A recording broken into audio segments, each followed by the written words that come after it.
So thank you. Okay. Coding wizardry to make it happen. I should. Yeah. I don't know if this app is codable. Open source. Or maybe I can do some auto-it script or something silly like that. So here's what we do. I'm just going to pass you a model file right now, but it is available in Canvas as well in our files section. But we'll just make it easy, so you don't have to go chasing it down right now. So give that just a second to upload. Maybe. Okay. You guys see that? Yes. Cool. So with that, I will go ahead and switch over to Maya and share my screen with you. And we will just start rigging this guy. If I can share my screen, here we go, share. Excuse me. All right, so as we get started here, let's go back down memory lane. And let's see how well you remember what we do here in rigging. So I handed you a model. He's from Digimon. Yes, you recognize him. I do.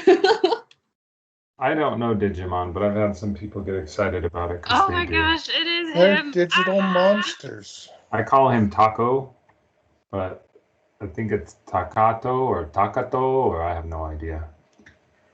I guess you saw his name. I have no idea. Takato. There you go. Takoto. But I'll probably just call him Taco because I've spent years calling him that.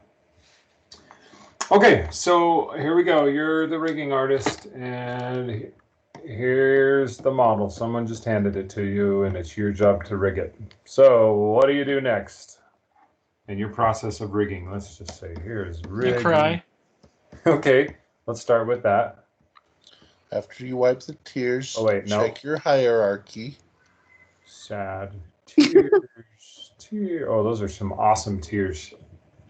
Okay. He said tears, not ears. He's a monkey with tears. Tears, little hair. There we go. Okay. You said check what? The hierarchy?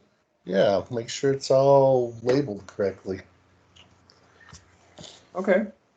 For that's the where model? I would start anyway. Okay. Yeah, just because if you're gonna copy your naming convention from the Geo. Yeah. Okay. Check model for naming and maybe organization as well. Yeah. I'm going to put an asterisk by this one. That's the unofficial first step.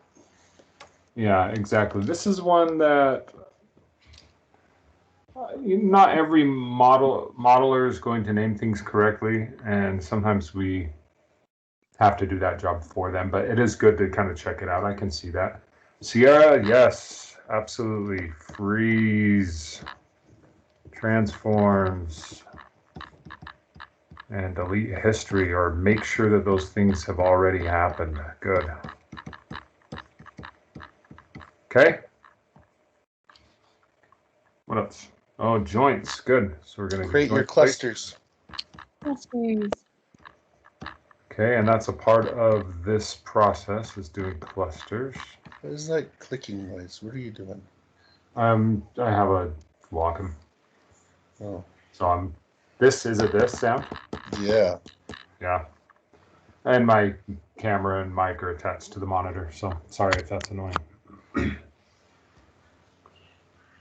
Okay, after joint placement.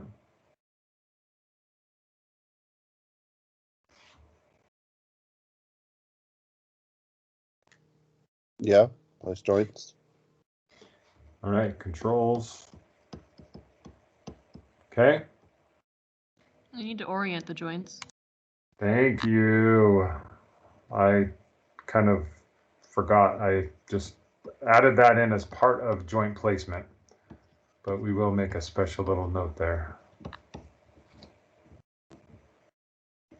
Okay, so we've got oriented joints, we've got oriented controls. Yeah, naming absolutely is important. And all kind of naming should be happening constrain things here. Right, and then we set up our constraints. And systems. Okay. And what do we do once all of our systems are in place? I spelled something wrong in there. There it is. Constraints. Okay, everything's moving correctly, functioning, systems work, controls work. We hold the rig hostage until they give us more money. Huh. I wish. Controls into a hierarchy. So yeah, I'd say that's part of this step, but yes, we'll say organization here as well. Right, we're going to do our skin, bind our skin and do weight painting.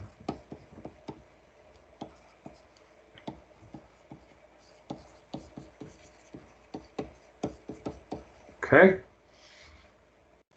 Oh, thank you, Sierra. And that is the last step, your test. Make sure it works. And if it doesn't, rinse and repeat. And then you have to hide everything from the pesky animator. Oh, yes. Make sure the animators don't break things. Thanks. You guys are going above and beyond on this one. I'm going to call it make animator friendly. Or you know what? Maybe I should call that part make animator proof.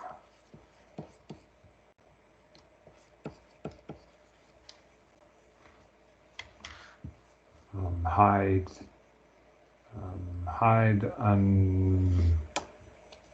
I'll say hide stuff. Okay. I believe that is a technical term anyway. Pretty sure it is. The switch, Sierra, you're right. That's going to come in this section here, where we create our switches. Yep, we're still going to parent and scale constraint. Same step here. Awesome. Okay. And by and large, there may be some little side steps here and there, but really we should be able to fit all of the things we do into these steps. Okay. So let's just work our way down. Let's jump into the model there. Our first step was to just check our hierarchy. So I've actually kind of started building a hierarchy for you in this file. But essentially there's one piece of geo. So we don't have any problems there. You remember we do build a hierarchy to separate the geometry and the skeleton and the controls and everything else. So foundationally, this has kind of started to take shape, and we will continue to build on this. But that is one thing I do, and I'm glad you brought that up actually, Brandon, the organization. This is one thing I do right at the very beginning is put all my meshes into a geometry group. So I can collapse it and it won't clutter my scene as I start to rig. The next step we had in there was to ensure that transformations have been frozen and that there is no history, which is the case for this as well. You can do it again if you want to, but it has already been completed. So that being said, this model... How do you know that it's been frozen other than there's all zeros? That's it. That's it? If you have, yep, all zeros and ones. And there's nothing here in inputs other than this is a layer that's not really adding to the history. As long as everything else is emptied here in inputs and outputs, then that's it.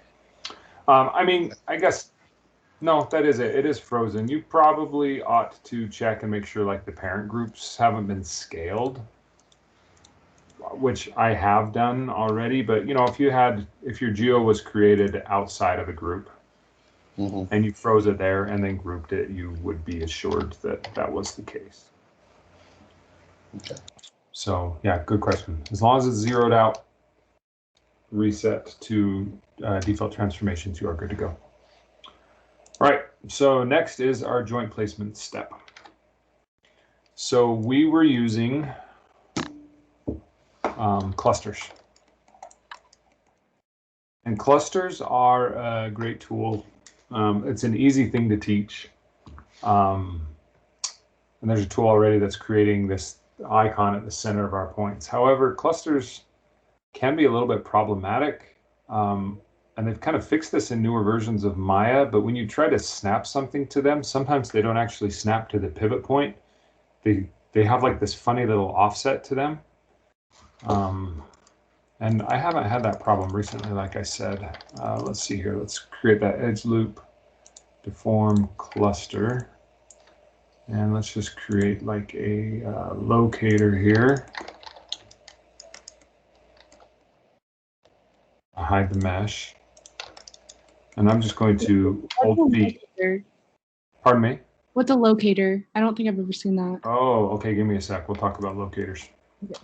I'm going to hold V, and I'll just middle click, wiggle my mouse. And it did the job correctly. So it snapped it to the same pivot. But you can see, even though there's not an offset, it did it correctly. The center of this locator and where the C icon is are actually a little bit different. Under the hood, it's exactly the same.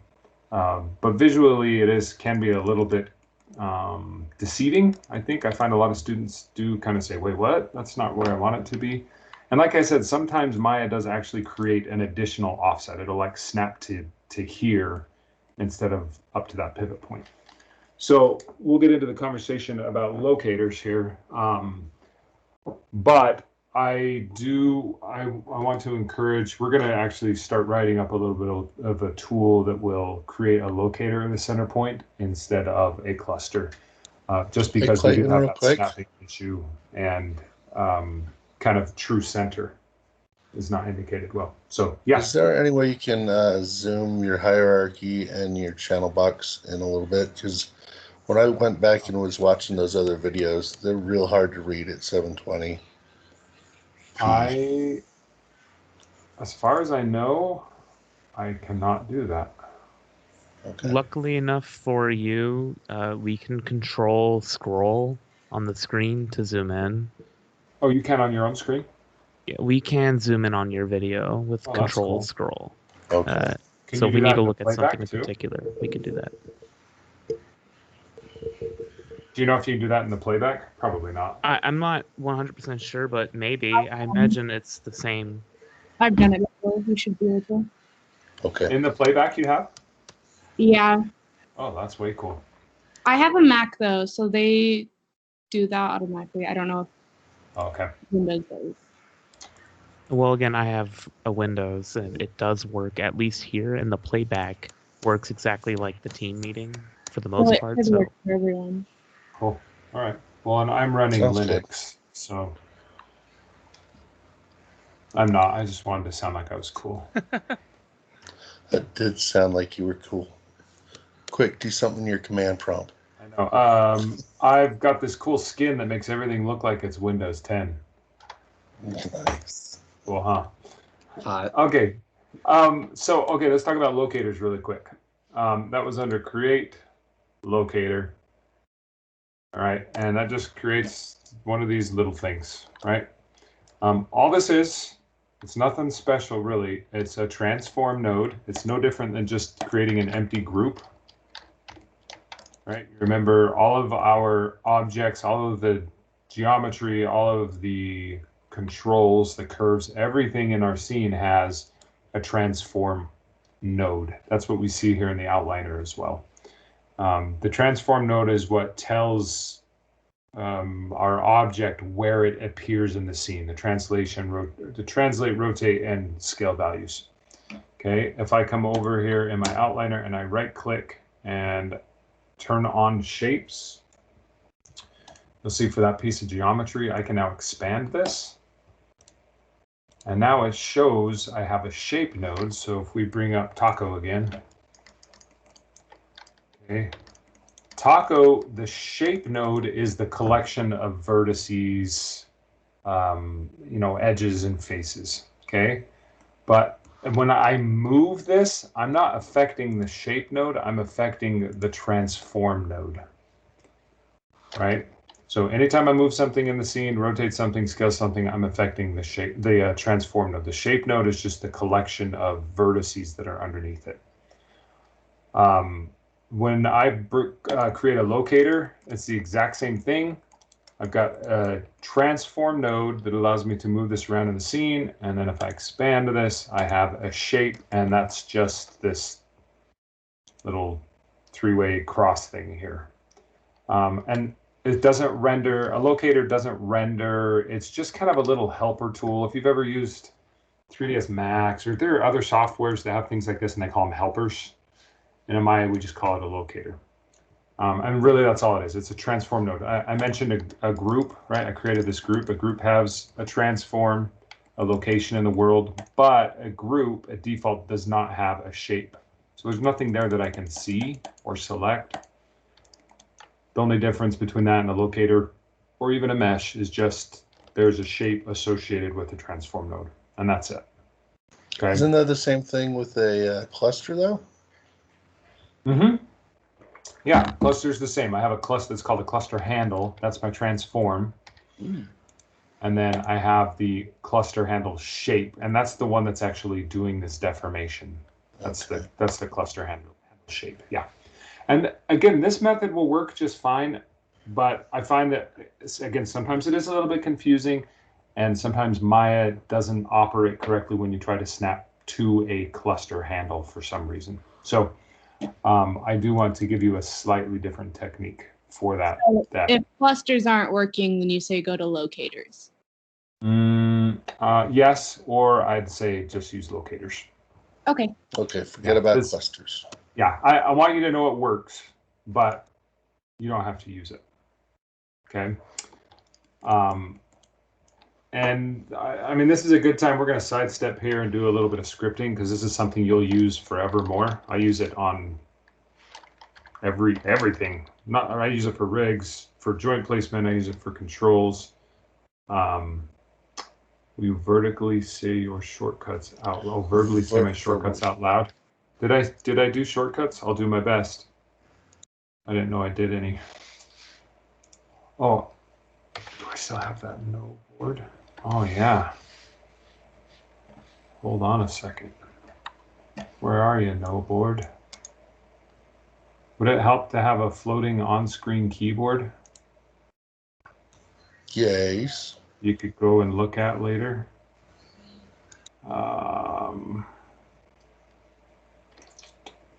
Well, I'll figure it out later. I don't want to waste our time doing it right now. Okay. I'm going to figure out how to get it to stay on top of other windows and get a decent looking keyboard on there. But I'll do my best to remember to say shortcuts out loud.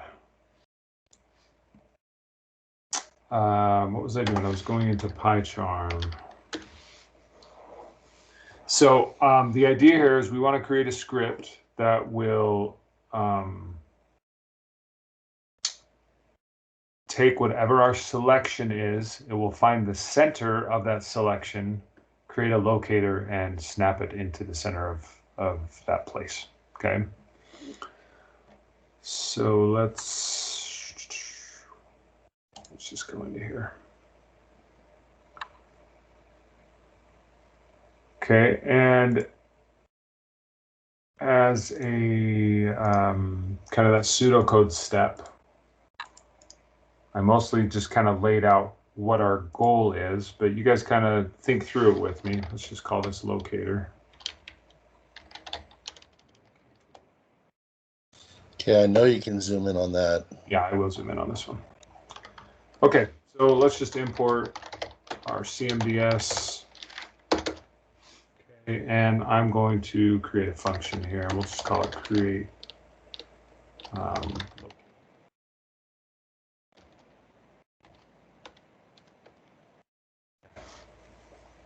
So again, the idea is we're going to create a locator at the center of the current.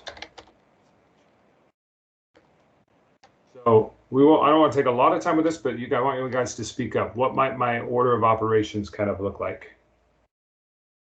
What things do I need to do? Select some points or edge loops. So How about the selections? So I need to have that selection first, right? So first make selection in scene. Okay. Nathan, what were you saying? Oh yeah, just grab all the selections in the scene. Okay, so get selection. Assign it to like a variable. Or something. Variable. Okay. Create the locator. Okay. Assign the position of the locator. Figure out the center point of all the selections. Okay. Iterate through the list of selections and create a locator at each. Okay. And this is an interesting little a difference in functionality we could have. If you had an entire edge loop selected, so the way you're talking about, was that Natalie? Mm-hmm. So with a selection like that, the ls command is going to return back, 10 edges or 10 vertices, whatever it is. So if you had a for each loop, you would create a locator at the center of each edge. Right. Right? As opposed to the center point of that entire selection. So Right. maybe instead, well, you could do it differently to get the center of an edge loop, but you could just pick two opposing points on an edge loop. Yes. Find the distance between those and find the midpoint. Yes. And this is just a difference in what exactly you want to do. Because I've got a locator script that I've got variables that will change the behavior of it. Because sometimes I do want a locator at every vertex or at every edge. In this particular case right now, though, we just want to build something at the center of our selection. So individual pieces of our selection aren't as important as the whole of our selection, if that makes sense. Mm-hmm. But I will put in like an optional, here you could optionally, I guess get each individual component individual. An optional way you can do that. Well, if you're using two opposing sides of the thing, can't you use a tuple? If you're using opposing sides, the center's still going to be in the same place of the entire selection. Oh, I gotcha. Right. It's going to be the same. So the way we're going to treat it this way is we're just going to take the center of whatever we currently have selected. So we're just doing one at a time. Right. Okay. Right. Because it's, I don't know how you tell the code. If you selected like an edge loop at the shoulder, an edge loop at the elbow, an edge loop at the wrist, and then you said make a locator at all three of those, I honestly don't know how to tell that. Yeah, how do you differentiate that in the code? I don't know. Maybe it's possible, but I don't know. Well, if you selected just two opposing vertices on each edge loop and stored those positions in a list, then you could just iterate every other one. Yeah. Yeah, you could. For the whole. Yeah. I see what you're saying. If you just went to each edge loop and just selected a vertex at either edge. Mm-hmm. Yeah, you could do it that way. Yeah, you could do it that way. You'd have to, I don't know, you don't always have vertices at those points. You could say close enough. We'll go through it this way. And that's one of those things. If you guys want to change your script and have it function a different way for you, do it. You guys know how to do that at this point. So the way I'm going to write it, like I said, I'm just going to kind of do it as a whole. So first thing I'm going to do then is get my selection. So this first step, obviously, we have to do that outside of the script. And we're going to create a variable here. So I'll just call this cells equals cmds.ls equals true, right? That's going to return our selection. Easy. Okay. We've assigned it to a variable. Great. Now we need to find the center point of our selection. Now I want to invoke This is your math math part. brains. Yes, invoke your math and spatial reasoning brains. Can you think of an approach to this? Some trigonomical thing. I think trigonometry is what you're looking for. Okay. Let me perhaps give a little breadcrumb, I guess. You guys remember doing old school bar graphs? Like this.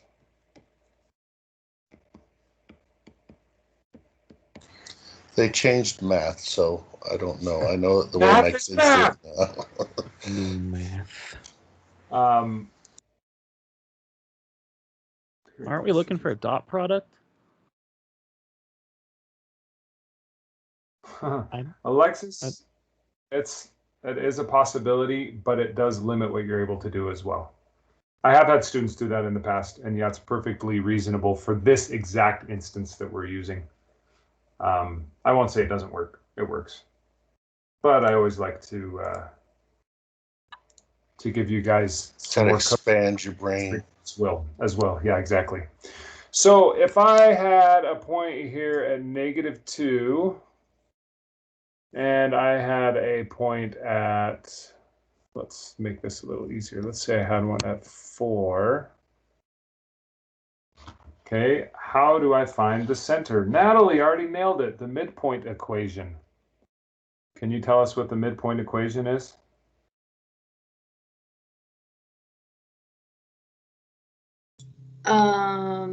Isn't it, I don't know if I'm remembering the right equation, but it's like y2 minus y1 over, or is that slope? No, you're right. Okay, over x2 minus x1. Oh, that is slope. Yeah. But you're close. So if we did... It's got a y and an x in it. This one, so this one only has x variables. We're just in one dimension. But basically you take your two values. So I'll just say x2, we'll call this x2. We'll call this x1. But I don't want to lose anyone with math talk. The point is we're going to take this value and we're going to take this value, okay? So x2 minus x1, and then we divide by 2 because we have two values. So 4 minus a negative 2 turns it into positive, right? So 2 yes. over 2 is 6 over 2 is 3. I did this wrong. Sorry, you're supposed to add these. It's like, hold on, something's not right there. You add the two values together. So 4 plus a negative 2 is the same as minus 2. Right, then you divide it by 2, right? Yeah, you still divide by 2. Yep, so 2 divided by 2 is 1. Right, and that gives us our center point right there, right? And that we have 1, 2, 3 here and 1, 2, 3 here. And that's going to be, no matter what values you have, that's going to be correct, right? If I had 0 and 2, right, 0 plus 2 divided by 2 is same thing, 2 over 2 equals 1. If we went a little bit higher, let's say we had something like 10 and 2, right? 10 plus 2 over 2 is going to give us 12 plus 2, and that's going to give us 6. So that formula will work regardless of where you are, how far the distances are together. That right there will always give you the middle of 2 points. Okay.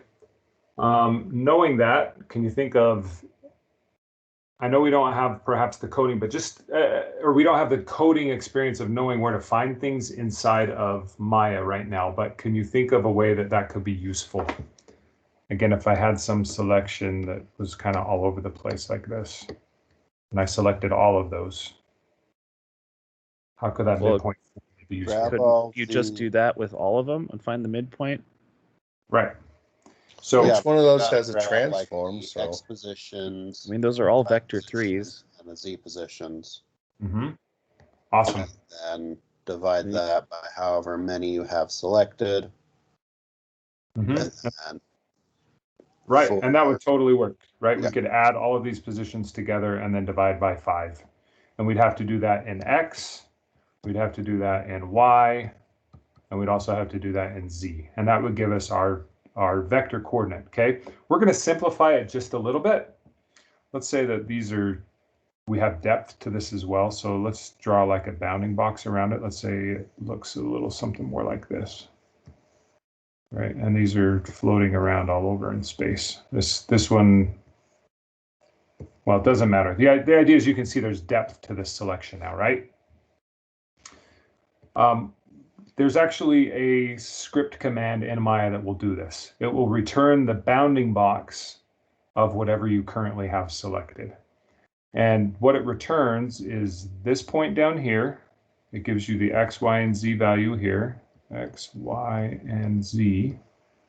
And we'll call this X1. This is not the way to write it correctly mathematically, but we'll just put a 1 for that vector. And then it'll give you the opposite corner over here. And I'll give you that vector, and this would be not sub 2. So essentially it's given us an X coordinate to the bounding box, it's giving us a Y coordinate to the bounding box, and it's also given us a Z coordinate to the bounding box. And with that, all we have to do is run this equation on all 3 axes, and it will give us the center point. Again, regardless of what our selection is, that will work. Okay, does that make sense conceptually?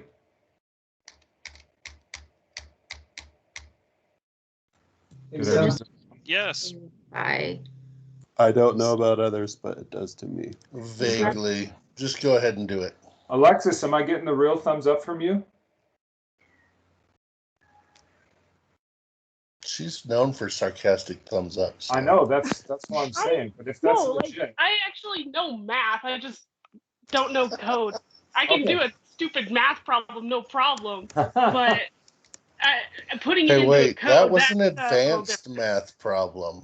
Don't make me feel even worse by saying I can't do a stupid math problem.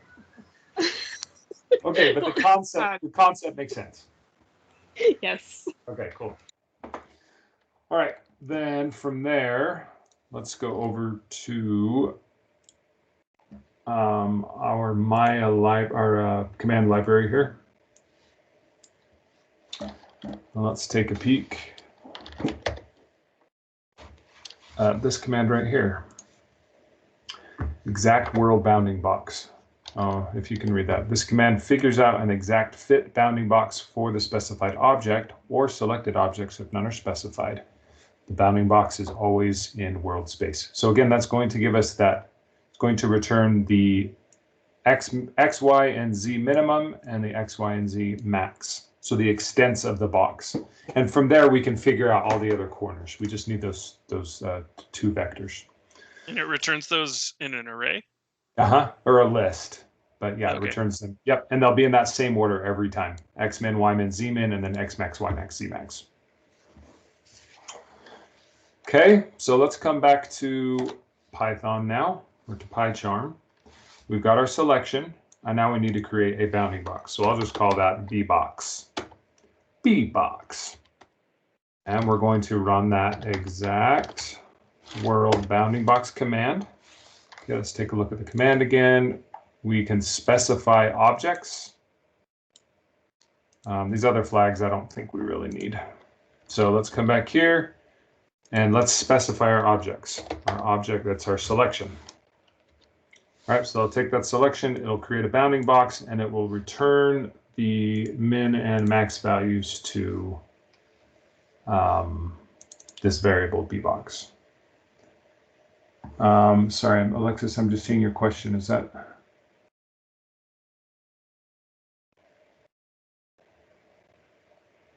Yeah, that's a great question. It's probably a little bit advanced for what we want to do, but definitely. I am curious. Definitely.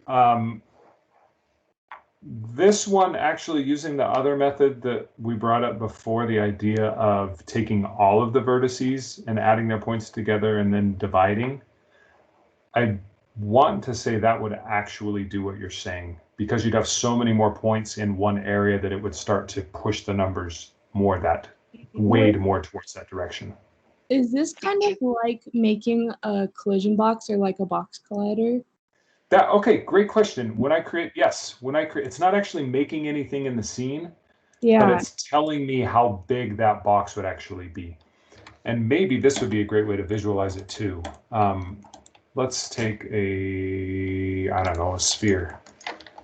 Let's move it up here, and actually let's scale it up a little bit, and let's do just some quick little crazy modeling things. Move it out like that, whatever. Okay. Under view, if I can remember how to do this, I used to do this to all of my rigs. No, shading. Here it is, bounding box. That shows me the bounding box for that object, which, you're right, is very similar to what Unity would do when you created a collider. That is the extent of the points in X, Y, and Z. I didn't actually change my object, right? That's just a visual. If I hit 1, or what do I have to hit, 5, it'll go back. But yeah, that's a great comparison. Shading, bounding box. Right, again, as I go back, you'll see that that fits exactly inside of that box. So it is returning this point here and this point here, so that we have the extents of the box. What's that? I'm getting it now. Okay, awesome. No, I'm so glad you said that. I've never thought to pull this up before. Okay, so back to PyCharm. So what did I do wrong here? There we go. Right, so that's going to return those 3 values. So then we just do a little bit of math, right? Where are the 2 X values in that list that were sent back? Sub-0. Uh-huh. That's one of them. Sub, what does that be? 3? Huh? Exactly. Seems like it. I can do math. Did it. So let's just say, we'll just call it the X position, because that's really what we're going to find.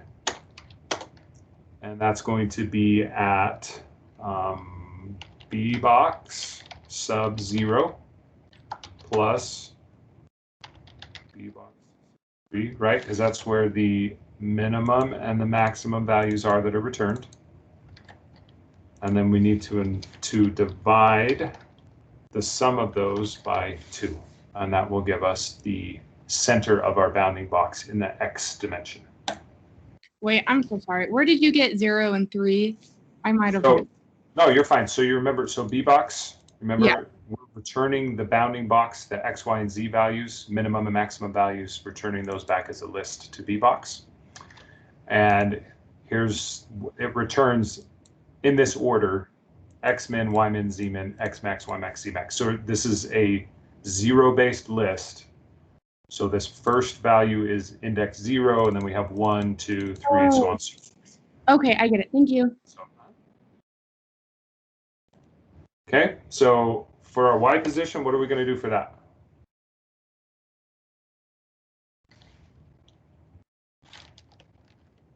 Same thing, but 1 and 4. 1 and 4, right, because we just step up 1 index. And I should probably change my variable to say Y position. And let's do Z position as well. I'm just copying and pasting that first one, and here we're just going to step up again. All right, now we have index 2 and index 5. Okay, so we found the X, Y, and Z center point of our selection. So step 3 is done. I should put some kind of strike through or something. I can't. We'll just add another. This means we're done. Okay, so now we need to create a locator. So this is where you would just do it. and find out what Maya spit out, right? So we'll just come in here, create locator. Let's take a peek here in our script editor, and it's using this command called space locator. And it's also specifying this 0.000. I do want to show you something while we're here really quick. Let's see what the point here is. So like 60, 110, and -30. Okay, so space locator has this position, okay? Three-dimensional space for the locators to be created. So you might be tempted, or just logically you'd think, oh great, I have the center point, so I can just put in my X, Y, and Z value here, which is what I would think too. So check out what happens when we do that. I feel the way you're phrasing this with your tone and stuff, it's not going to work. It's not going to work. It's not, but it is.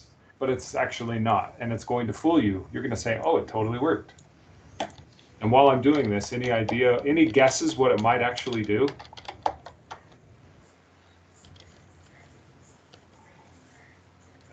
That's a really hard question to answer. It places the locator in the right position, but the widget's not there. Oh, that's a great guess. That is probably just I think about Steve spot on. should It get was a guess. Fully a guess. some extra credit for that. So position equals, Steve I'm going to, gets the whole class extra credit. there you go. All right, I'm giving you a plus 300% on all assignments you've accomplished so far. You're welcome. That's good, Steve. That's mean. So I'm just going to put one kind of close to the locator that's already there. So I'll just say a position of 60, 110, and -30. Oops, -30. And then we'll just run that really quick. And you're going to say, oh, awesome, it worked. It totally worked. I'm so excited. It created it in the right place. And then you're going to activate your move tool, and you're going to say, wait, what? Why is my pivot still down at the origin? And that's exactly what Steve was saying, right? Sure. Yeah. Almost like he's Yes. done this before. But so what it's doing is it's placing the shape of the locator at that point you specified, but not the actual pivot point. So instead, the way that I like to do it is I just create the locator at the origin, because that's where it wants to create anyway if you don't specify anything. And then I move it into position. And that ensures that the pivot is in the right place. So let's just create a locator. So I'll just say locator. I'll write it out. Locator equals, and we'll create a new space locator. There we go. Let's see what space locator returns. It returns an array, the name for the new locator in space. Or not an array, sorry, a list. I don't want the list, I just need the name. It's only returning one name inside of that list. So if you remember, I can just specify right here, I only want index 0. Or if that's confusing, well, let's just do that. Because remember, space locator, it's returning a list. We can just substitute this whole command with the list it's returning. And then I'll just specify I only want index 0. So it's going to return the name of the locator back to the variable that we have set up there. And that is going to create it at the origin. If we really want to make sure, we could say position equals 0, 0, 0. Okay. And that's really all we need from this command. Okay, and now we need to move the locator into place. So you remember we have the move command, but we also have the xform command, and with xform you can, move command is like, it's always relative. So, you know, when you grab the widget and move something 4 units in X, it doesn't necessarily care where it was, it just knows it's going to move it 4 positions relative to where it was. So xform, we can actually specify a world position. And since this command returned world positions, that's going to work really well for us. So cmds.xform, we're going to specify what we want to transform. So that's the locator. Okay. And just so I don't lose anyone, let's come in here and say Xform, and let's remember all of the many, many flags we have here. So we do want to specify that we're working in world space, and then we're affecting the translation. Quick question, Clayton. Yes, please. How did you get that to default to Python version instead of the Mel version? I have a link for it here. Oh. Here. Can you post that? Let me send it. Yeah.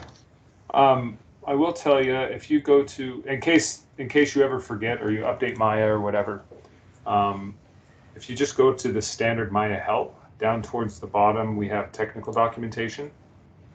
And there's the Mel commands and the Python commands. And this is a framed window. Oh, hold on a sec. Python. Oh, yeah, you can just bookmark this. Okay. Yeah, post. I will. Let me just grab these links and I'll post them here. Thank you. Huh. Did that work? Oh, yeah, it actually did work.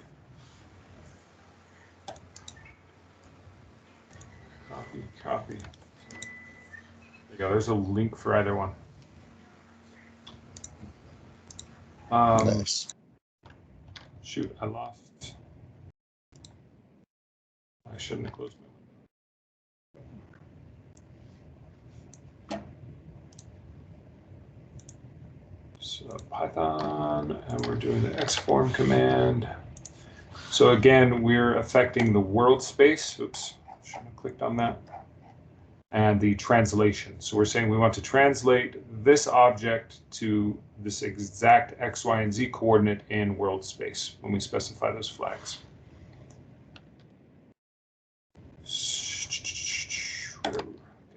So there's our object or objects. We want to specify world space. And then translation, and we need to give it an X, Y, and Z. And here's where we're just going to use the variables that we figured before, the center values. So we'll say X position, Y position, and Z position, and we're just entering those as that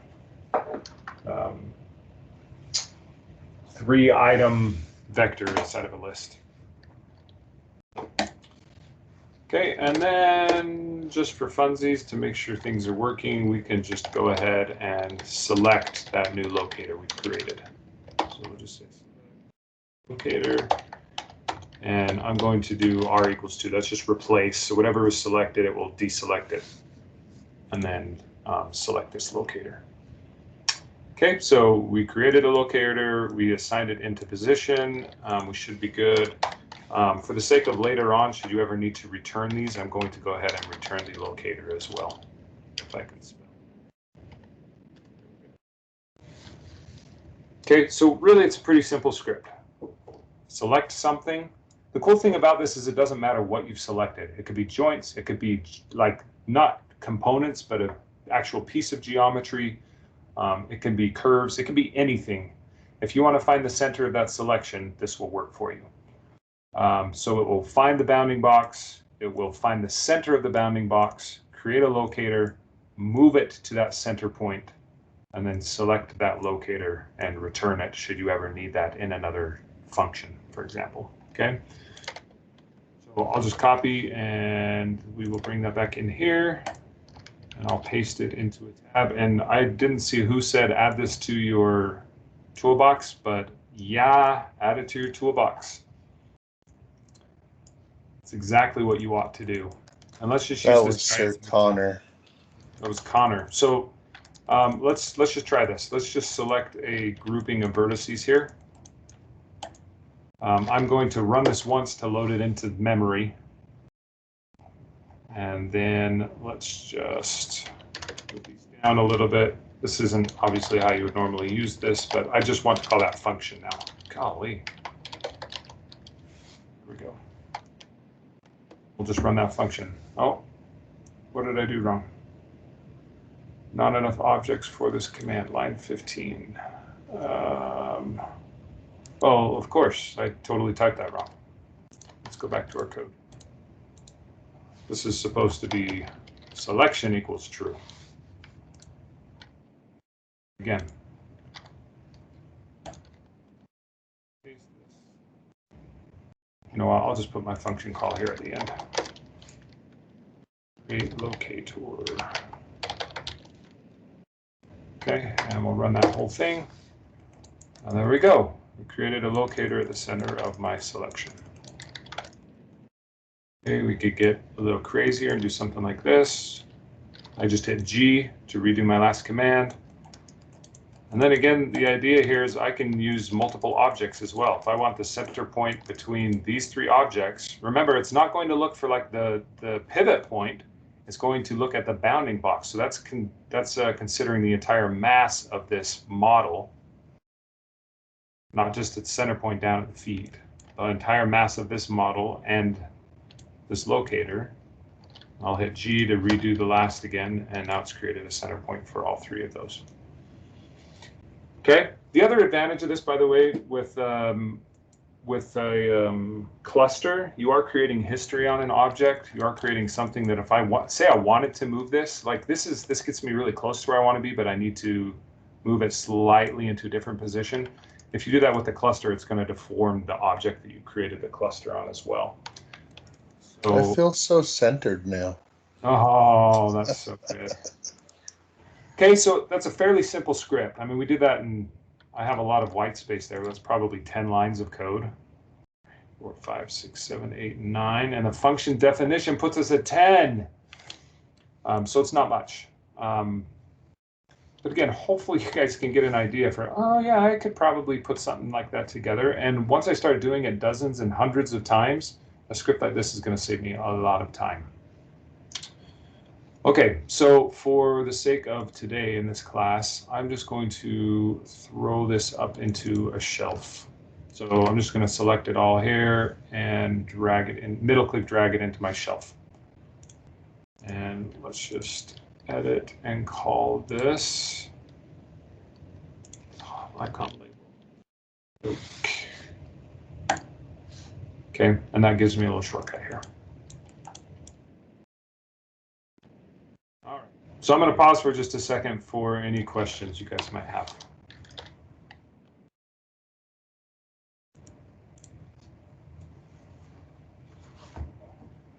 Or to give you a mental pause, let your brain rest for a sec.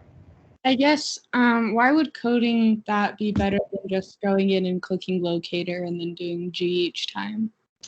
When you create a locator, it creates it at the origin. You're saying just doing it here in the menu? Yeah, because like, doesn't it center it? Like if you select, like let's say like a bunch of vertices, just doesn't it usually center it anyway? Yeah, that's a great question. Here, let me do it. I'll just select all these points here. Yeah. So this widget right now is actually showing you where the center should be. I'll go to create locator. You can see it actually creates it at the origin every time. Oh, I That's just how understand. that command works. Mm-hmm. And then do clusters don't do that though? No, clusters, like I said, yeah, if I did this with a cluster,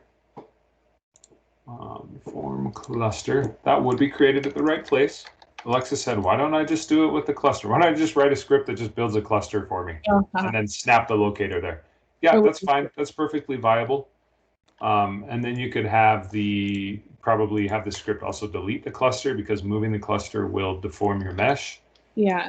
And again, that's perfectly viable. That's fine. But you just like locators better? They're just... Oh, yes, I definitely like them better. And again, you can kind of see from here, see how the widget it's always below the cluster. Yeah. Like the cluster doesn't actually resemble the center point. Like I said earlier, sometimes that can be a little off-putting. Someone can say, this isn't actually at the center. It doesn't look like it's at the center. And that's because it's not, number one. And number two, if you were to like snap a control to that later, right now it's working. In a version of I think 2 iterations ago, it would, instead of snapping right here, there was always this weird offset. It would snap down, and I think it was down and to the left. And you had to do all kinds of like really weird stuff to get it to snap to the right point, to the same pivot point. So since then, I've just never really trusted the locators for that. Did we ever have that problem in this class last year? The Not that locator I know. snapping it correctly? Yeah. No. I So- did on my own, but Okay, so at least one person knows I'm not making it up, so you'll do it my way. And I really am not. I was gonna do it your way anyway, but I was like, wait, what was? I just missed Right. the purpose. Well, and again, I just think you have so much more flexibility. It's not always convenient to code it, but you have so much more flexibility when you're not relying on some other magical tool that you don't know how it works. Like, how does a cluster work? How does it position it there? I don't know. But if you figure that out, and you can fudge that equation too. You know, Alexis said, how do I fudge it so that it's weighted a little heavier towards where more vertices are? Well, a cluster is definitely not going to do that for you. But now that you know that bounding boxes exist, or using something like a midpoint formula or something else, you could see how you could revise this to be something for a specific use that you need. So there it is. That's what it is. Okay. So now that that's in place, I would go through this now and I would start setting up all of my joints. Do my joint placement really quick. I will sometimes start here and I'll take a look at my character and say, what do I actually need? What does this character actually need? And let's do that just really fast. Let's go through it really quickly. Oh, you can be bigger than that. And sideways. Perfect. This is like There we go. Like a what? a fever dream. Okay, so really quickly, let's talk it through. I'll draw them on there. What joints is this guy gonna need? shoulders, knees, and toes. Oh, stop it. Shoulders. So head, you said that's probably going to be right about here. And knees. I don't think he's going to have toes. What, Steve, did you say something? Ankles. He's gonna need like his waist and torso.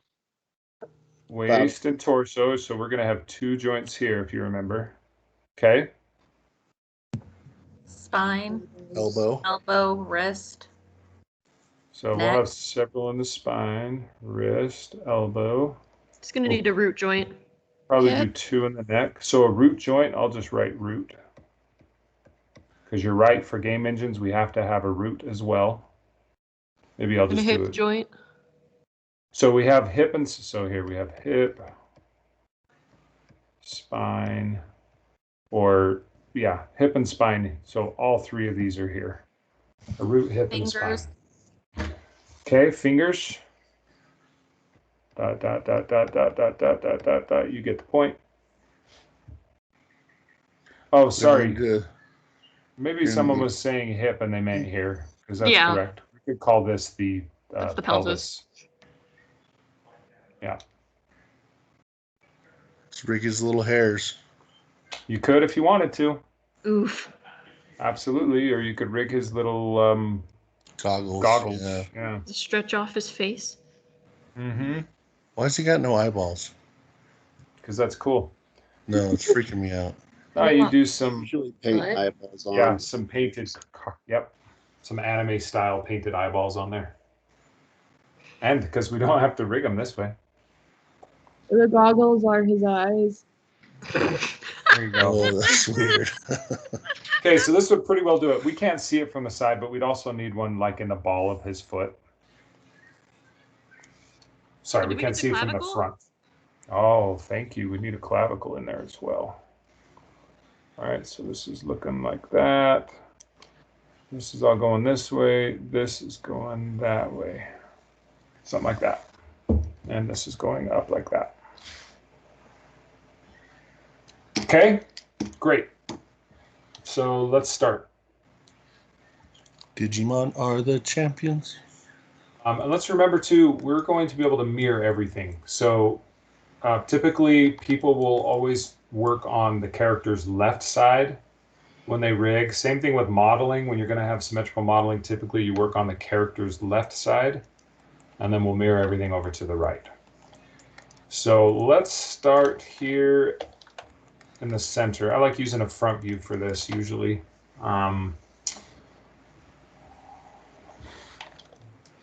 Little piece. Because he's got these extra layers of shirt, those are going to be a little bit tricky to skin. But we'll just do it. I think we'll do it at that point there. So a little bit high on his waist.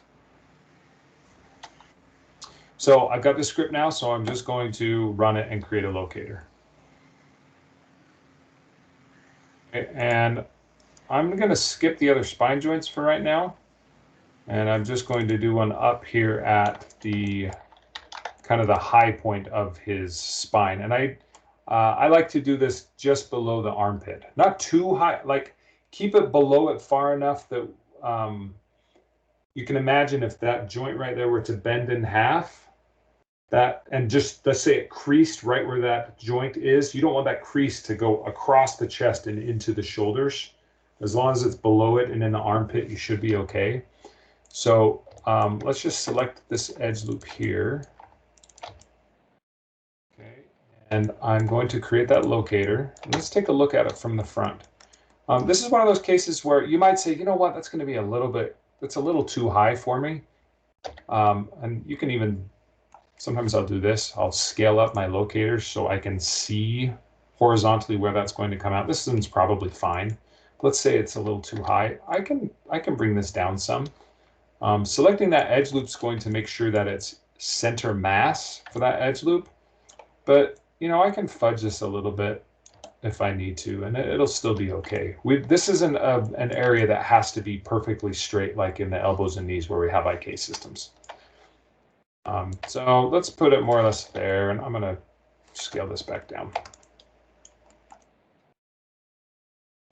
And I'm going to come back to the spine. I'll do the rest of the spine in a minute. I've got those initial points kind of laid out as landmarks. So let's come into the shoulder.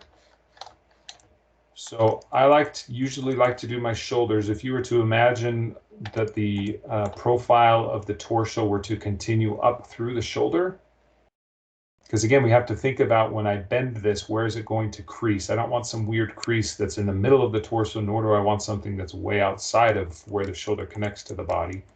So typically you're going to want to kind of put it, if there were a continuation of that profile, you want it to hit somewhere in that line. So I'm going to select an edge loop here that looks like it'll be close. Let's do that. We'll hit locator. Let's go to our front view again. And you know, that line's probably coming up about here. I do put it, typically I'll put it a little bit outside, but you know, maybe something like that. Let's go there. Okay.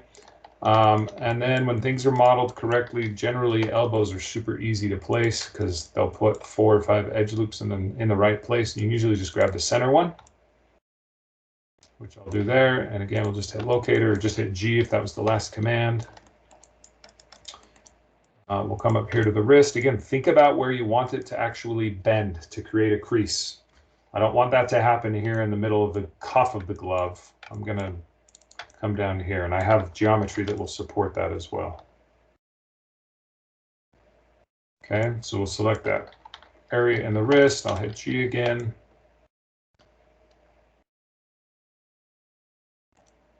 Okay, and I can hide the geo really quick, and we can see that I'm starting to get things in place. I will probably have to go back through when I orient joints here and fudge things a little, because I can tell that elbow is not, it's not straight between the shoulder and the wrist, but we'll deal with that later. Okay, and does this should look familiar, other than we're using locators instead of clusters. Does this still kind of ring a bell? You remember doing this? Yeah. Okay. So let's go up through the neck here. Again, think about how this should look. I don't want to come down too low because then I'm going to have this weird deformation that's like bending the clavicle and the bones inside of your neck. But I don't want to go so high. This happens a lot, actually. You'll see someone just put a neck joint up here, and then all of the neck that's down a little bit lower is completely stagnant. It doesn't move at all, and it looks really weird. Like, it just looks really weird. The tissues and the muscles aren't functioning properly. So I'm going to put one low enough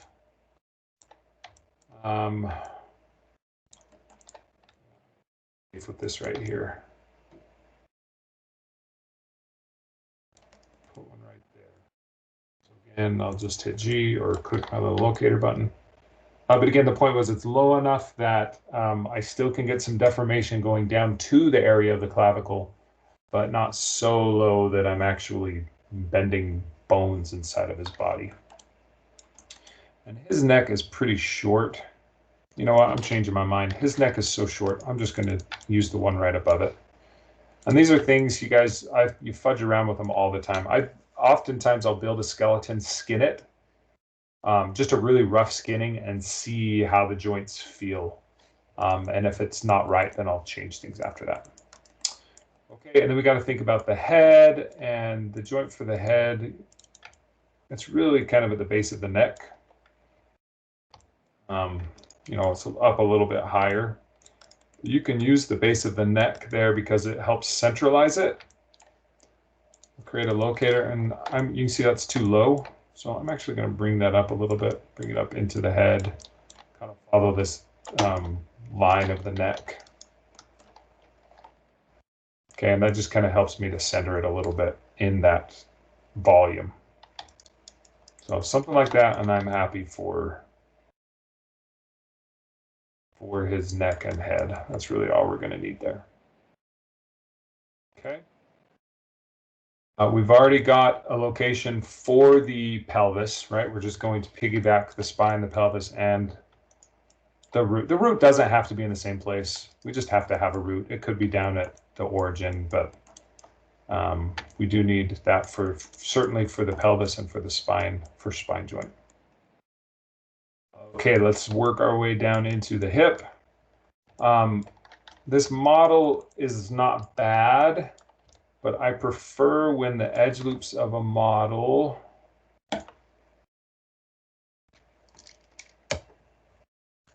so we're talking edge loops now, when they run up like this, because that's kind of more how when you bend your leg up, you do get kind of a natural crease up like this. It doesn't go across your leg like this. That looks pretty unnatural. And that's often how things are modeled.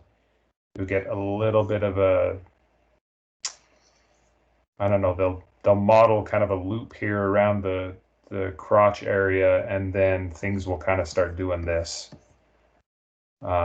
So we can make do with it because that's the model we have. But ideally, as you guys start modeling too, you want to kind of create almost like this set of topology underwear that does something kind of like this for your character, so that you can create a nice crease there in the hip that's more angled.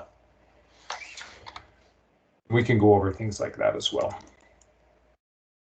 This one's high enough, and it's a cartoon. We'll probably get away with it, but again, because we don't have edges that run up at an angle, it's going to be impossible to make it look anatomically correct, but it's going to be more challenging to make it not look odd, is the point there. So we'll just do our best with what we have. So this is a place where selecting an edge loop may not be as convenient. I could select this one, perhaps. That one's not bad, but this is where, so it was Natalie that said I could select a couple points or a couple edges.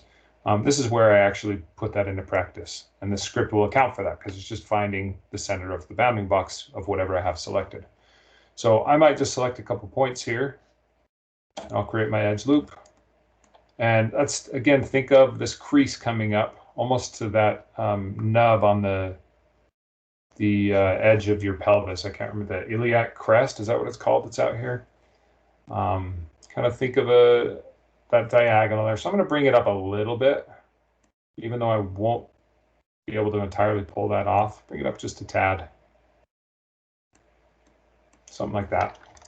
Work our way down to the knee. We already have edge loops here created specifically for where the knee joint goes. So I can just select that edge loop there. And again, I'll just press G to redo last. Oh, I must have done something else between the last two commands. So I'm going to have to hit my button again.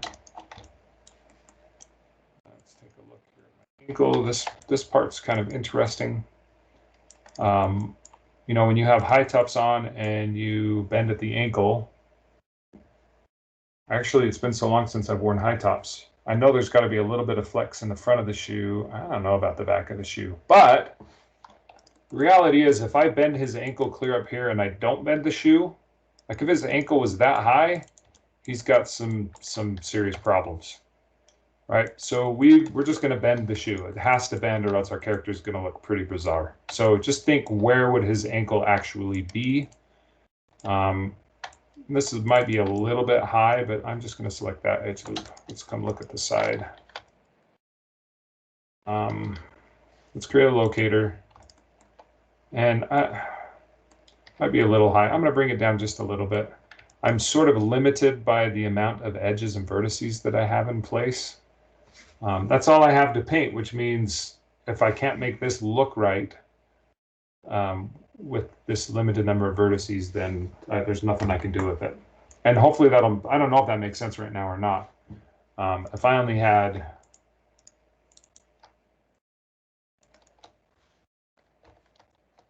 I'm seeing the other shoe too. If I got rid of these 3 edge loops, so I only had this one up here and this one down here, there's nothing in between to paint. I can't teach the shoe or the ankle how to bend properly. Luckily, I do have a few more edges in here, but I don't have a lot. And that's always the balance with low-res characters too. Making them look okay and making them deform and animate okay. But I am going to bring it down here. I'll kind of treat this as the line that I want to crease on, and I think I'll be okay. And then lastly, we're going to need a ball for the foot. So I'll just select that one, create a locator, and that's going to work great. We didn't really go over this, but we got to end the class, right? 4:15. The whole point, again, that we create things at the center of mass is so that you can bend it in any direction, and you're going to have a fairly uniform deformation of the vertices, because all you're doing is rotating vertices around this point. So if I had this point, you know, closer, well, let's use a different example. Let's say I had it closer down to the bottom of the foot, because I wanted that deformation to look really good and I didn't want it to come off of the ground. That would look great down on the bottom. But these points up at the top, they're rotating a lot. This is like that concept of having a big, long fence, right? The things close to the hinge move very little as it rotates. But the further away you get from it, the greater the amount of travel is. So by putting things center mass, we're getting as close as we can. We're kind of getting a uniform rotation around that point from all of our objects. That's why we do it. Okay, so we're going to have to stop there. Obviously, we'll create a skeleton. We'll finish up the spine on what is today? Wednesday? We don't even have a class on Monday. So I told you guys Friday we have a class. Well, that's true. Friday we do. Let's finish up the locators on Friday. Minutes. Yeah, typically I do want to leave that as lab time, but let's do, since we're so early on, let's just plan on meeting. We'll finish off the locators. And then you guys will just have a little assignment to get the skeleton laid out, and then we'll work on orientation next week on Wednesday. Okay? Sounds good. Super. Thanks, guys. Thank Hey, you, Clayton, quick question for you. Yeah, you bet.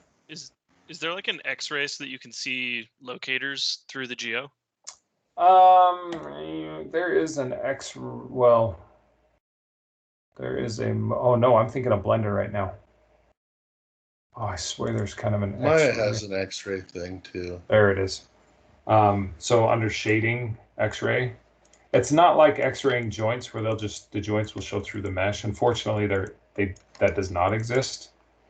But really, the locators are so temporary. As soon as I finish the step of laying out locators, I just hide the mesh, and you just start snapping joints to the points, and from then on, you can use the X-ray joints property. Sounds good. Thank you. So you bet. Clayton, Yeah.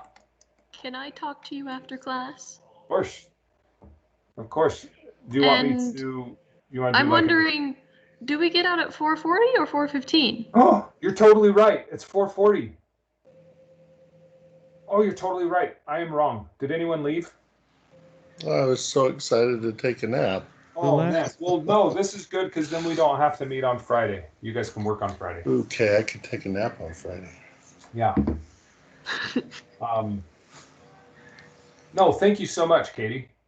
I'm so glad you said that. I really wanted to get this done. Gonna double check my schedule. It's like, wait a minute, that doesn't sound I was really confused. I was like, wait. All of my other classes are an hour and 15 minutes. I knew it, but I wasn't going to say it. Perfect. Okay. I got to show you how awesome my dog is. I brought her bed down. My family's out of town, so it's just me and the dog. So I brought her bed down to my office. All we can see is your padded room. I know. Hold on.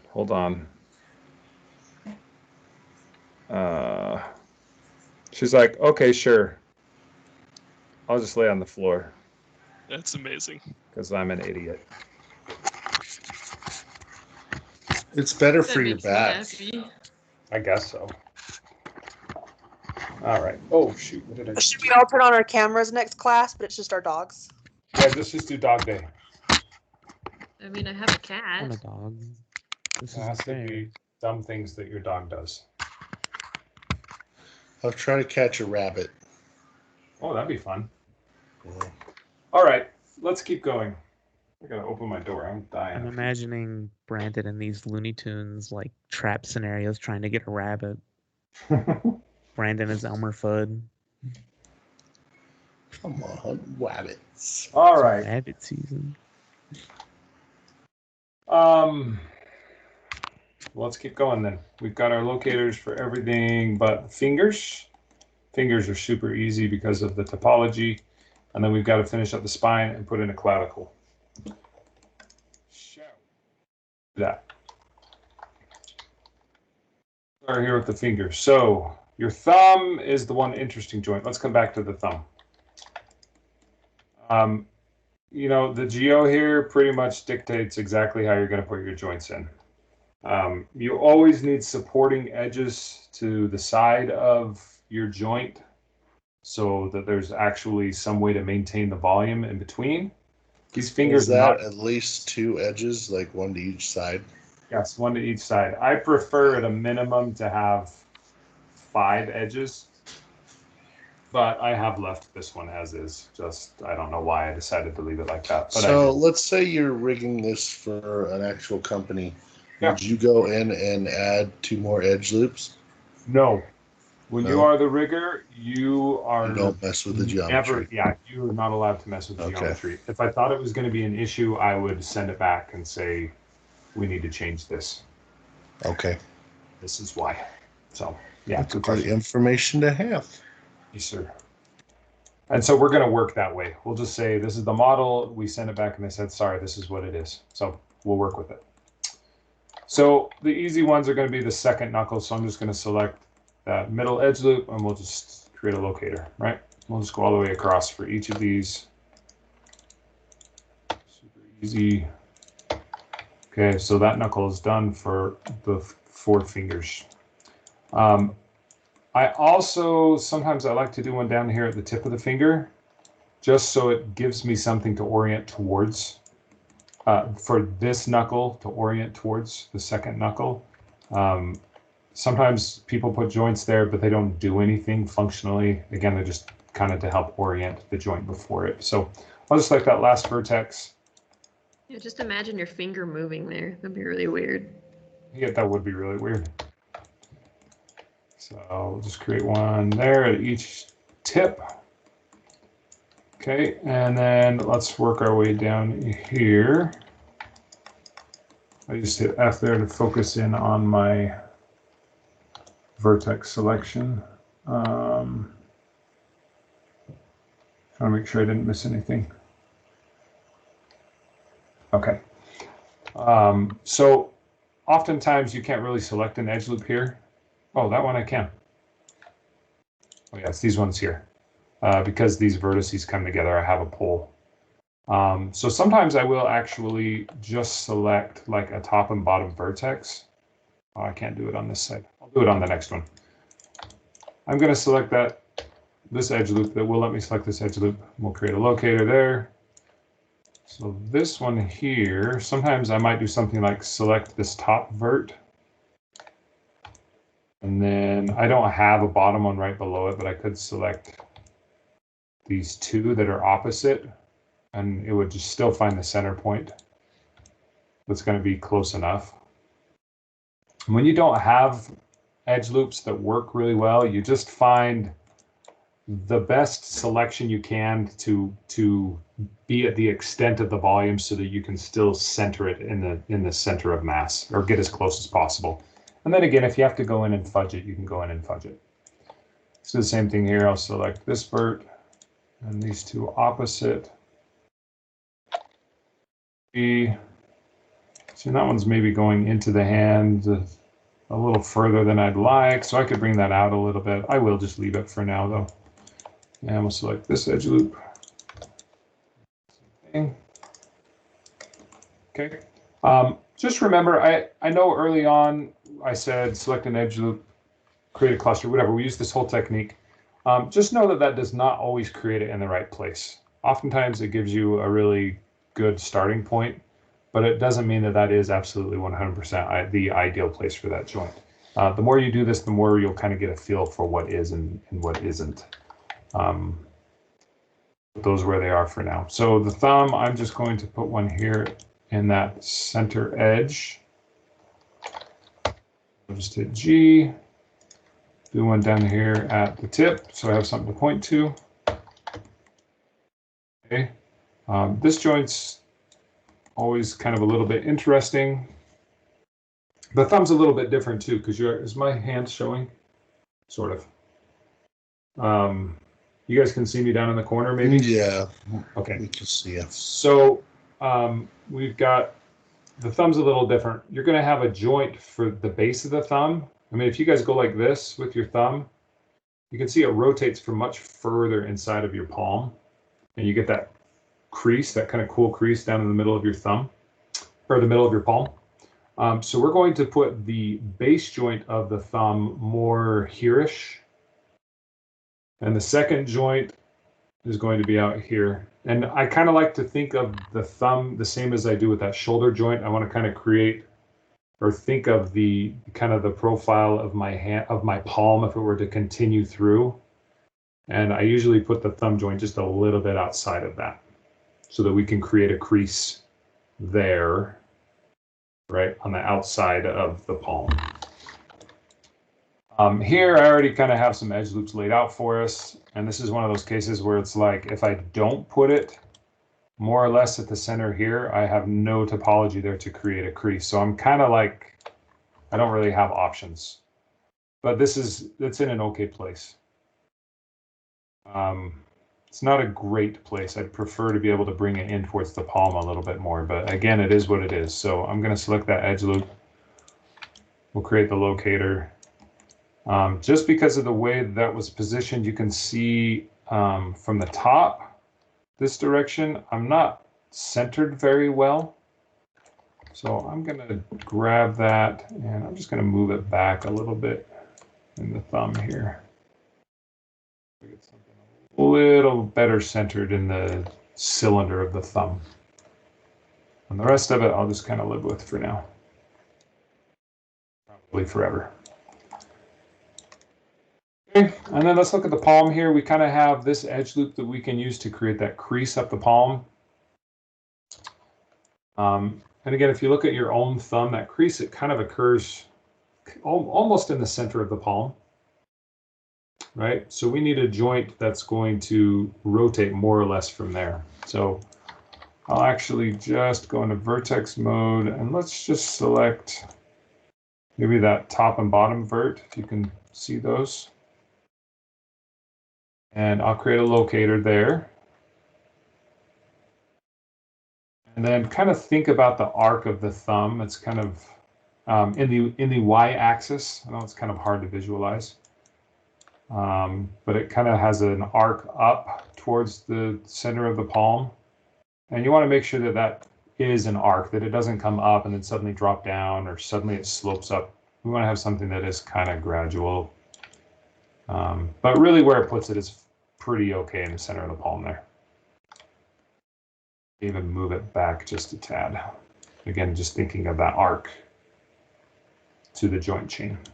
So I know that probably seems like an odd place for a thumb joint, but that gives you a pretty awesome looking deformation for the thumb. Okay, so what do we have left? That's all of our fingers. I better save this before something breaks.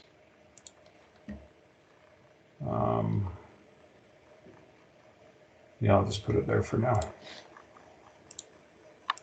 Taco guy, I'll just call this rig 01. Give that a save. Okay, so the clavicle. Clavicles are pretty simple. I usually just duplicate the shoulder and I bring it into the center of my model. So it should be the world center. So I should be able to X snap or grid snap that to the center. And then I usually just pull it back just a tad. Center of body actually works pretty darn good, but if you just pull it back a little bit, I think it looks even a little bit better. And that's it. Sometimes you may have to move it a little bit forward or back to center it in the torso, depending on where the arm can sometimes, if the shoulders are pulled back or leaning forward, but for this character, that's going to work just fine. Okay, and the last thing is the spine. So I just hid the geometry there in my layers tab, just hide that layer. So the spine is a place where it's really nice to have uniformly spaced joints.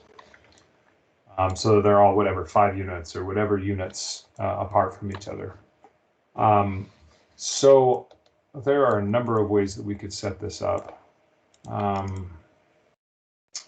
And now that I say that, we are kind of limited by the amount of topology we have in there. Let's make this one easy, actually. We're going to do one joint in between. Most characters I do, or I did for TV animation, I would do 5 joints, but we don't have nearly enough topology to get 5 different joints through here. And you remember, anatomically correct, we never have to shoot, or we rarely have to shoot for anatomically correct. We just need to make it look like it moves anatomically correct. So we'll have a 3-joint spine chain. And we'll just do one right here in the center between these two. So one way you can do this, I'm just going to duplicate, Control D, duplicate that locator. I'm still showing shapes here. I'm just going to right click and turn off shapes. And in order to get that exactly between those 2 points, I don't have to do any mathy stuff. I'll just select the 2 outer points, outer locators, and then the one that I want to be in the middle. I'll activate my rigging tab and go to constraints. And I'll bring up the options for a point constraint. You remember point constraints deal exclusively with the translation. That doesn't touch rotation or scale. And what I want to do is turn off maintain offset. Because maintain offset will say, okay, we'll keep it in its current position and then weight it towards the 2. When I turn that off, it's going to snap it to exactly the center point between these 2 target objects. And we'll keep them there. We'll keep it there as I move them around. I don't need that ladder functionality. I just need it to snap between the 2. So it's exactly in the center of the first and last spine joint, and then I'll just come over and delete that point constraint and it will stay in place. Look at you and your tricksy ways. That's what it's all about. Lots of tricks. Hey, Clayton? Yes. So you could have selected like the top of the chest, like locator, then the pelvis chest, and then used our script again. Yeah, I could have done that too. Absolutely. I'm just wondering why you didn't do it. We thought something was suspicious. It's because, have you seen the room that I'm in? Yeah, you know what? You're right. My bad. That's all right. It's okay. That would have been the easy thing to do. Okay. We like making life harder. Yes. Way. He just wanted to give us a crash course in that constraint again. Yes. Good. Did it work? Yes. I forgot that it even existed. So Good. Hey, let's do one more thing. This is, again, one of those, is not, you don't have to do it, but I'm going to duplicate this locator here in the ball, and I'm just going to drag it straight out to the toe of the foot. And again, this will just give us something to easily orient the foot joint to. Not necessary, but it'll just be a little bit easier. Okay, so I think that's pretty well it. We've got all of our locators in place. So yay. So I'm going to save it. You got 6 minutes to spare. No, let's do stuff really quick.